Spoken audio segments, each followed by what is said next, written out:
L'after, je voudrais vous faire réagir à ce tweet d'hier soir d'Emmanuel Macron entre un sommet sur le financement de l'Afrique, un sommet sur la souveraineté alimentaire. Ce matin, le petit café du déconfinement.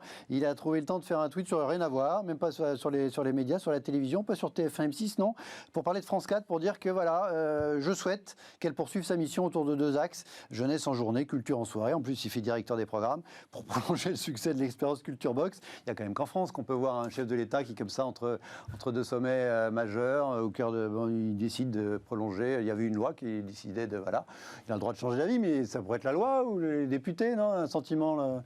Bah écoutez, normal, c'est la France, Jupiter, quoi. De temps en temps, il se dit, il faut que mon Jupiter. C'est dommage parce que j'ai cru comprendre que notre président cherchait à ne plus avoir l'image d'un président jupitérien.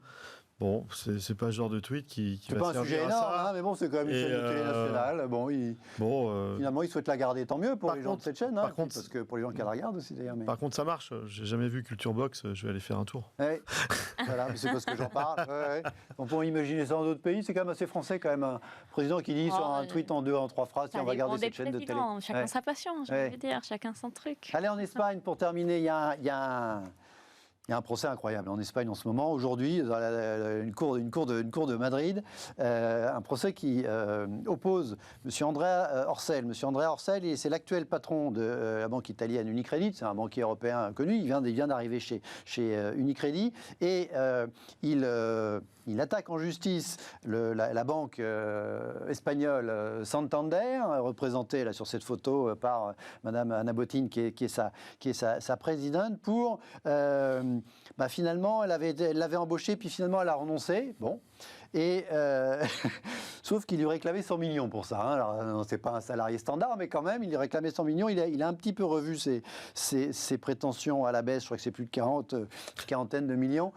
C'est sympa, il est redevenu modeste. Donc, vous avez quand même un type qui n'est pas au chômage. Il est patron de la première banque italienne. Mais il avait une proposition de job d'être patron de la première banque espagnole, puis finalement ça ne s'est pas fait. D'attaquer, demander des dizaines de millions d'euros, c'est un peu indécent, non? Même si c'est encore une fois c'est un monde à part. Mais... Oui, c'est la première réaction qu'on peut avoir. Ceci dit, c'est vrai qu'en dommage-intérêt, peut-être que ça a impacté. Non, mais je pense que c'est intéressant et que ça montre aussi d'un côté comment parfois les grandes institutions financières peuvent faire un peu ce qu'ils veulent. Et comment, maintenant, on a peut-être des moyens de les contraindre. Parce que je suis sûre qu'il n'est pas dans le besoin et qu'il n'a peut-être pas besoin de ces 40 millions. Quoique, j'en sais rien. Mais c'est intéressant de voir qu'il décide de s'attaquer à une banque et que ça fait du bruit. Il avait décidé l'action en justice avant d'être nommé patron d'Unicredit. Mais il aurait peut-être... Enfin, je sais pas, qu'est-ce que... Alors, c'est un monde à part. On n'est pas dans cette galaxie-là. Mais, cela dit, ça pose question que ce soit un monde à part. On n'aurait pas de banque, mais bon, c'est encore autre chose. Votre réaction à ce type ça paraît un peu dingue quand même, mais bon. Ça paraît un peu dingue et quelque part, c'est juste une remarque personnelle que je dois faire à peu près 3-4 fois par jour. N'insultons jamais l'avenir. Bon, j'espère qu'il n'aura pas insulté son propre avenir. Voilà. Et finalement, se retrouver à demander un job à la Banco Santander dans quelques années. Bon, manifestement, il a fait son deuil de ça, en tout cas. Même si entre... Bon, voilà. Écoutez, ce sera intéressant de voir ce que décide la justice espagnole. Après, un contrat est un contrat. Donc, il y a quand même probablement une base sérieuse à faire cette action en justice. Voilà, je voulais signaler ça, terminer par ça.